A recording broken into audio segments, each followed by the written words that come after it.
Frederick the Great once saw a flock of sparrows eating upon his favorite cherries, whereupon he became so indignant that he ordered the slaughter of all the sparrows in the empire. Since it was difficult to exterminate them, he promised to pay 15 cents for each dead sparrow. Throughout Prussia, the warfare was so vigorous against the sparrows that at the end of 2 years, not only cherries were missing, but almost all other fruits were destroyed. They had been killed by caterpillars, and their leaves completely stripped, and their places taken by immense numbers of insects. The king saw his mistake and retracted his decree, and was obliged to import sparrows at great expense.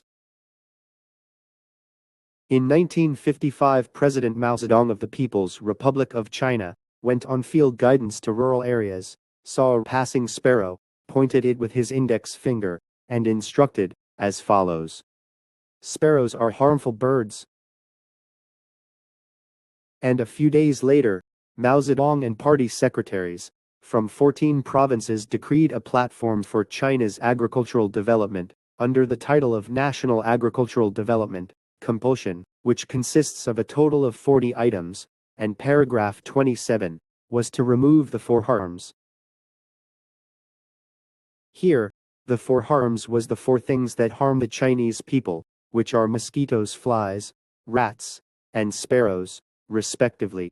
The sparrow extermination movement, which originated from Mao Zedong's words, literally mobilized the Chinese government, the intellectual class, and most of the farmers.